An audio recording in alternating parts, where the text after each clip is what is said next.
Now, sometime in the next few months, the government has to decide whether this country is going to embrace nuclear power again. The arguments on cost, waste and safety are becoming increasingly familiar. The nuclear industry is pinning its hopes on the success of a project in Finland. A private company has ordered the world's largest nuclear reactor. Its owners say there's no need for government subsidy, and they claim to have found a solution to the problem of waste. Simon Willis has been to Finland to find out how they've done it.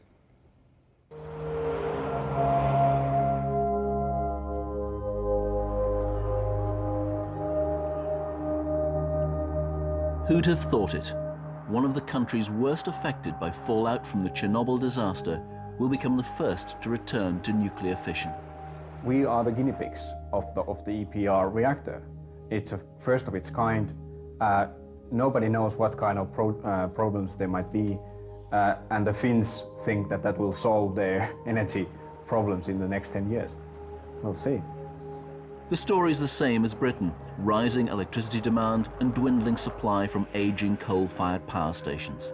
And with Russia as a neighbour, security of supply has long been an issue in Finland. Everybody wants a stable price for the electricity, everybody wants a clean environment, so why not go for nuclear? Finns were told to keep their lights on and their saunas hot, the future had to be new nuclear. This is going to be the world's biggest nuclear reactor. Protected by a temporary building from the worst of the winter, it's Finland's largest ever construction project. 6 years ago, the nuclear industry here faced precisely the same problems that their British counterparts face now, but the Finns reckon they solved them. They reckon they've solved the problem of the economics. This place will be built, run and decommissioned entirely by private business, with, they claim, not a subsidy in sight. They reckon they've solved the waste problem too. It'll be buried deep underground here. And they reckon they've shifted Finnish public opinion towards an acceptance of nuclear power. So, how have they done all that? Olkiluoto Island is already home to 2 of the country's 4 nuclear power stations. They're owned by a private firm called TVO, which in turn is owned by a consortium of businesses which use a lot of electricity. To guarantee long-term supply at a stable price, they build their own nuclear power plants. That is of course a setup which is beneficial for this type of big investments, because our shareholders are committed to take the electricity. So there is certainly a market for the product we are producing. Is there any government subsidy involved? TVO is a completely private company and there is none whatsoever subsidy involved in this project. No state guarantees, no state subsidy, no state involvement on the ownership side. However, some industry watchers believe there may be more to this deal. The reactor is a French design, the European Pressurized Reactor, EPR. Its makers are in partnership with German engineers and agreed to build Finland's EPR for a fixed price of £2 billion, in the hope of many more orders. What energy economists suspect privately, Greenpeace says in public. There are no direct Finnish subsidies involved, but we don't really need that because we got good subsidies from the French government, and we got a dump price reactor, we got a fixed price reactor, so a very special deal with French subsidies. So why do you think they're doing that? Because they need to have a showcase for their EPR that they've had on their dashboard for almost 20 years without any chance to get it up and running anywhere. So they need a showcase so that they can sell a lot of more reactors hopefully in the future. That's their hope, of course. A complaint has been made to the European Commission, alleging illegal state aid. The builders insist there's nothing dodgy about the deal. Is this plant being built at a loss almost to get the nuclear ball rolling again? No, this is not the consideration here. This plant, this project here is an economical project for all the parties here involved here. In our company, it's sure also a strategic project. You know that there is more than signs of a nuclear renaissance, and this is the first generation 3 reactor of the world. We joined journalists on a tour of the reactor site on the day TVO had to break bad news. Construction is 6 months behind schedule and they can't catch up. Still, TVO hopes to generate electricity in 2009, essential if Finland is to hit its Kyoto targets.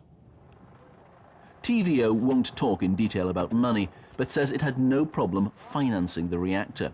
Because its owners are its customers, they guarantee a long-term market for the electricity. A competitive priced electricity has a market, and that also our shareholders and the financing market sees that this is a viable product. So it was really no problem to get international bankers and financing institutions to back up this project. Greenpeace protesters tried to stop the new reactor going ahead.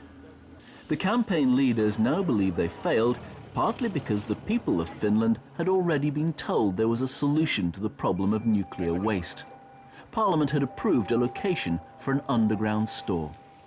If you look at the waste debate, the parliamentarians were told that this would be just testing, so no safety discussion would be needed. So, but after the decision was taken, the officials and the Ministry of Trade and Industry claimed to the parliamentarians that now you have actually approved a solution to the problems of nuclear waste. So a test actually became a solution? Yes, it turned over in just in a couple of months. The parliamentarians were told that, well, actually, you approved a solution. And this is it. It is also being built at Olkiluoto underneath the reactors. How likely do you think it is that this is going to be the entrance to the final waste store? Yeah, I'm pretty sure that this will be, but it will need still construction license and then the operation license from the government. No one expects the government to halt this test. So by 2020, canisters of nuclear waste will be stored 500 meters underground, deadly while an ice age comes and goes. After 30,000 years, there can be 3 kilometers ice above us, and after 100,000 years, the climate will be same as it is now, and this system must stand this. But the ice age, the ice won't harm the rock only about 10 meters. The most important thing is that 3 kilometers ice is very heavy, and the pressure is very, very huge down there. And that's the most important thing to take care of, that we can stand the pressure with the canister, that it won't be broken. This animation describes the Finnish solution to final disposal of spent nuclear fuel. It looks so simple. Solidified waste inside iron and copper canisters sealed in waterproof clay. It is also possible to temporarily store fuel in such transfer casks while they're in the encapsulation facility. Again, this is paid for by private business from a fund set up when they began generating nuclear power. But who wants this on their doorstep? Perhaps surprisingly, the area around Olkiluoto has embraced the nuclear industry. The local council even competed against another area for the privilege of having the waste store and the new reactor. It wanted the tax income and several hundred jobs. We've lived here for 25 years, right close to the plants, and we've seen that they are very well taken care of.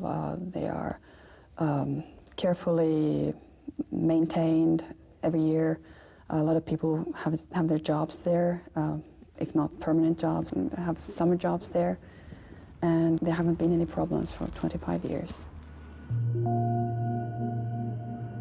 Finland's nuclear industry has proved to be a pretty good neighbour, but I've been struck by the pragmatic way people seem to have approached the new nuclear decision.